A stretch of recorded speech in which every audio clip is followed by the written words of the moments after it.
enfant, Layla voulait plutôt faire avance rapide. Elle voulait être adulte, être à l'âge où on peut faire ce qu'on veut sans avoir à demander. Elle voulait faire du cinéma. Son père la voyait plutôt dans les métiers mystérieux du futur dont il entendait parler. D'un air docte et grave, il lui disait « Le cinéma, c'est fini ». Pourtant, quand elle était enfant, c'était dans les salles obscures qu'elle a rencontré quelques-unes de ses émotions les plus fortes. Ses premières larmes pour une histoire, elle ne les a pas offertes à un livre. Elles ont glissé sur ses joues devant un film d'animation, dans le noir protecteur d'une salle de cinéma. Dans le noir, en vacances, dans la nuit d'une projection en plein air, à Toulouse. Notre région, c'est le paradis du cinéma. Tout le monde tourne en Occitanie.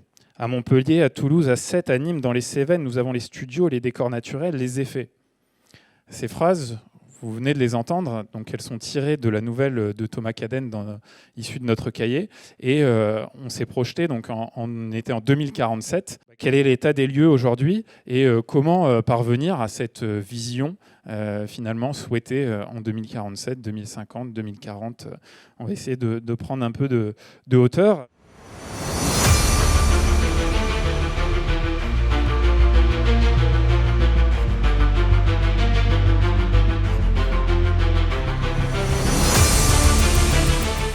Je me suis retrouvé journaliste, oui, mais journaliste d'émissions de divertissement. Donc, on était quand même dans le narratif. Hein, il fallait trouver des sujets, que ce soit en musique, en cinéma, voilà. Trouver qui seront nos acteurs de ce sujet, quels seraient les bons intervenants, aller les chercher, les interviewer. Et puis ensuite, structurer, raconter, monter. Donc, c'était comme une sorte d'entraînement, en fait. Mais je ne me rendais pas compte en faisant ça, mais ça permettait de comprendre le processus. Et finalement, c'était des mini-processus d'écriture de films, puisque au final, ce qui sortait, c'était un petit film de 2 minutes 40, de 5 minutes, de 7 minutes, pour des sujets un peu plus longs. Mais voilà, donc c'est presque tout naturellement qu'il y a eu ensuite un désir de passer à l'étape supérieure, et plutôt que d'écrire des petites scénettes, des petits mini-courts-métrages pour la télévision, d'écrire après des choses plus longues. Je viens majoritairement à la base du cinéma. Et puis, comme j'aime raconter des histoires au sens large, que je lis 3 livres par semaine, j'avais envie de diversifier l'écriture, en fait, l'art de l'écriture, et de faire plein de choses différentes. Et je suis arrivée dans le jeu vidéo, et c'est peut-être un peu ça dont on va parler justement aujourd'hui, mais par mon expérience de script doctor pour le cinéma. C'était comme ça que je suis rentrée dans le cinéma. Donc script doctor, pour ceux qui ne connaissent pas le métier, on est les docteurs du scénario, c'est-à-dire qu'on intervient sur des scénarios soit en cours d'écriture, soit en fin d'écriture, et on réécrit avec les scénaristes, avec les producteurs, avec les réalisateurs, etc. Donc voilà, c'est un peu notre métier. On diagnostique les éventuelles maladies d'un scénario et on aide à les régler. Voilà, donc je suis rentrée comme ça dans le jeu vidéo. Et puis voilà, donc on parlera des différents ponts entre les métiers, mais ça reste... mon métier, c'est raconter des histoires. On est en room pendant plusieurs semaines avec nos co-auteurs. Pendant une semaine, on se donne à chaque fois une semaine pour pondre, on va dire. Nous, on fait des polars qui, d'habitude, un polar, ça se fait en 4 actes. Nous, on les fait en 3 actes d'une quinzaine de scènes pour pouvoir donner de la place à la comédie. C'est pour ça qu'on fait un acte de moins, parce qu'on a quand même beaucoup plus de persos et de comédie que dans un polar classique. Et pendant une semaine, on va dérouler, on va dire, les 2 tiers. L'enjeu, c'est d'arriver avec les 2 premiers actes bien fournis et la solution. Après, on passe sur Scrivener. Et là, l'enjeu, c'est de transformer, on va dire, ces 2 x 15, cette trentaine de post-it en 45 scènes qui sont résumées à chaque fois par une phrase. Et après, on attaque le séquencier. Et en général, en fait, le séquencier, c'est un outil de communication avec la prod. Nous, le projet, c'était de ne pas faire un commissaire gueulard, comme on a l'habitude de voir. Et on s'est dit, voilà, on va faire un jeune vieux papa débordé. Et en fait, il a apporté une espèce de nonchalance et de bonhomie et un vrai côté nounours qui, du coup, teinte toutes les répliques. Donc, nous, il y a évidemment des vannes qu'on écrit, il y a des informations qu'on doit faire passer. Globalement, la ligne est suivie, le chemin est suivi. Mais voilà, il y a cette plus-value. C'est pour ça qu'en tout cas, moi, personnellement, c'est pour ça que j'aime écrire pour l'image.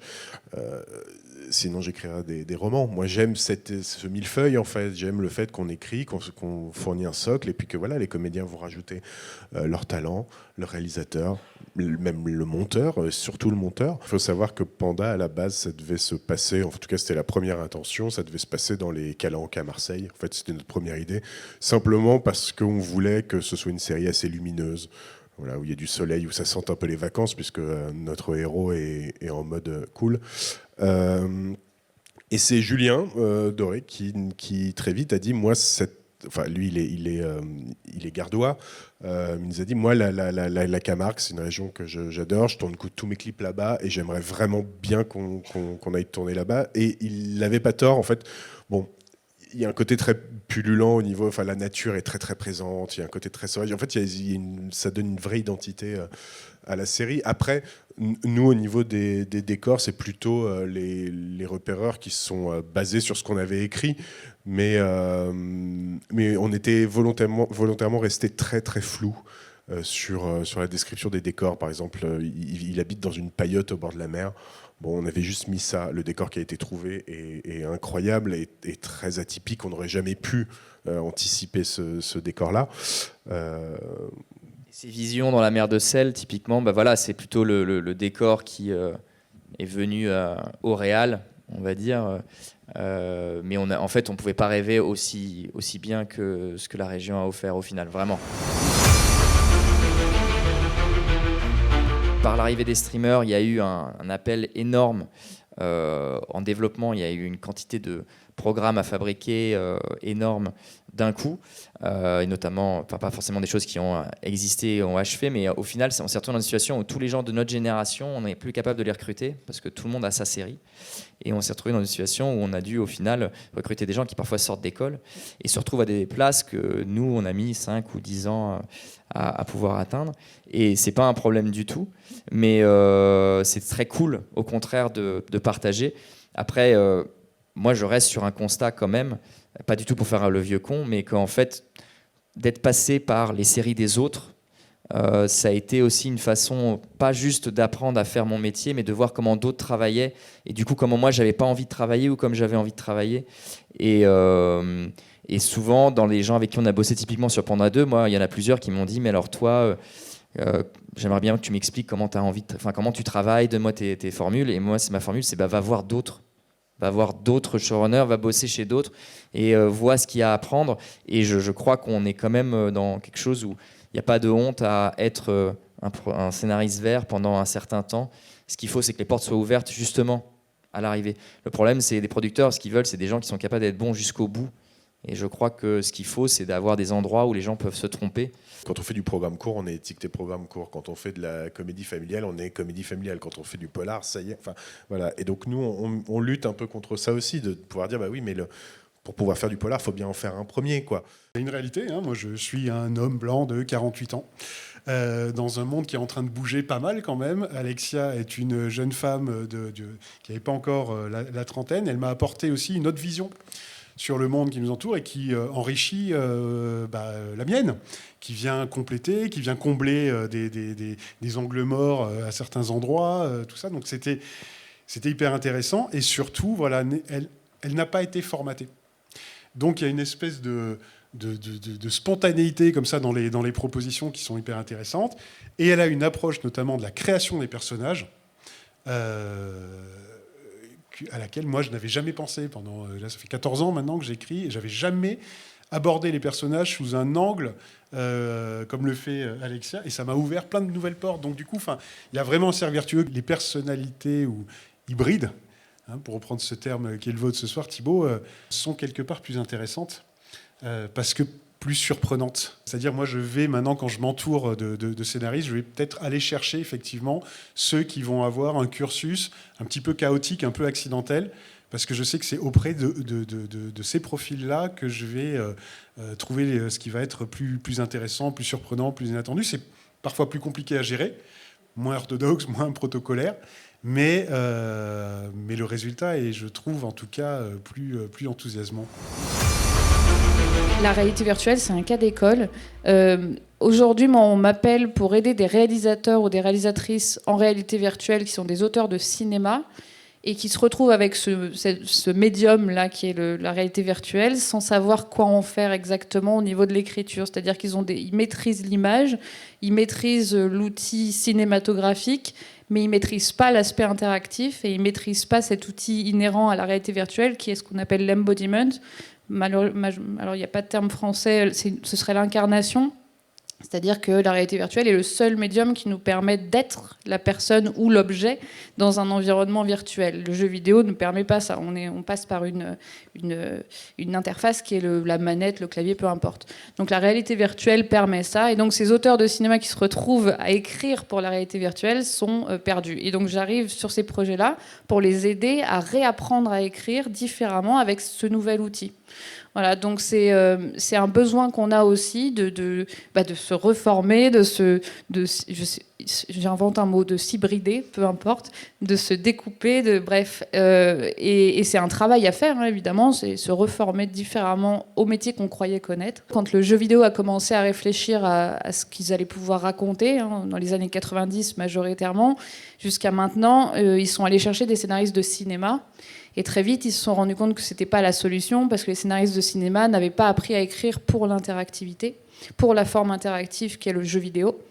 Et au fur et à mesure, on a vu, et encore maintenant, on commence à le voir un peu partout, des formations en narrative design, on appelle ça plutôt, ou scénario de jeu vidéo, qui est quand même une discipline à part. Mais toujours, on a des ponts, j'en suis la preuve vivante, des ponts entre les gens qui viennent du cinéma et qui vont vers le jeu vidéo. On a aussi des studios qui recrutent des dialoguistes de théâtre. Quantic Dream, par exemple, fait souvent ça.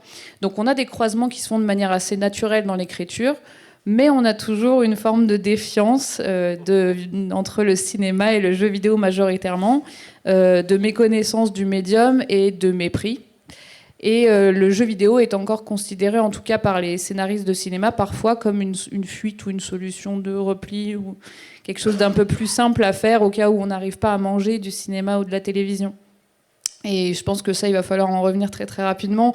Et il va falloir surtout éventuellement que les scénaristes de cinéma diversifient leur connaissance de ce que c'est que le jeu vidéo. Parce que, encore une fois, je reprends la même image que tout à l'heure, mais c'est comme de dire qu'on connaît le cinéma quand on va voir que des Marvel. Dans le jeu vidéo, il y a énormément de formats différents et de thèmes différents, etc. Donc bref, je pense que c'est nécessaire, effectivement, et je pense qu'il y a plein de moyens actuellement dans les écoles de former les gens pour casser un peu ces barrières-là. De trois manières. La première, c'est qu'on se dit que plus on va enrichir le parcours pédagogique d'expériences différentes, plus on a de chances que, je reviendrai après, que ce soit un peu plus concret, plus on a de chances que les jeunes qui font ces écoles soient ouverts au monde. La deuxième, c'est qu'il faut une hybridation des recrutements. C'est fondamental. Les hommes blancs de 48 ans, moi j'en ai 64, c'est bien, mais plus on est hybridé, plus il y a de gens différents, plus il y a de parcours originaux, plus il y a des hommes, des femmes, des non-genrés, peu importe, on s'en fout, et plus c'est intéressant et plus c'est riche. Et le troisième élément, c'est l'hybridation des rythmes d'apprentissage. Ça permet aussi une hybridation des parcours, parce que c'est des gens qui peuvent travailler, qui à un moment donné raccrochent les wagons pour apprendre d'une manière différente. Et si on arrive déjà à hybrider les parcours, à hybrider les recrutements, à hybrider les rythmes, normalement on devrait arriver à sortir des choses vachement intéressantes. Avec Demain nous appartient ou Ici tout commence, dans la région, ça a fait venir aussi, pareil, d'autres potes qui peuvent avoir des statuts de régisseurs, au niveau du travail sur les costumes, les machins, enfin tout ça, ça a développé quand même une industrie qui permet, voilà, aujourd'hui de vivre de ça dans la région. Donc c'est super. Donc il y a eu cette migration au début des années 2000, puisqu'on avait tous à peu près le même âge, voilà, obligatoire à Paris, et maintenant on a cette chance de pouvoir revenir, et c'est quand même un luxe, quoi. Il y a effectivement un bouillonnement à Montpellier. D'un point de vue jeu vidéo, ça pullule. Alors, j'aime pas trop le terme parce que c'est un peu bizarre, mais c'est ça. C'est dans tous les sens, on a des studios qui se créent, des studios très différents, avec des gens très différents. Et moi, je trouve ça extrêmement stimulant à tous les niveaux. Bon, j'habite à 2 heures de train, j'ai envie de venir tout le temps. D'ailleurs, si vous avez envie de m'inviter quelque part, invitez-moi, j'arrive. Mais j'adore venir à Montpellier parce qu'à chaque fois, je redécouvre des structures, je redécouvre des projets. J'ai eu la chance d'être dans la commission jeux vidéo de la ville de Montpellier 2 années là, de suite.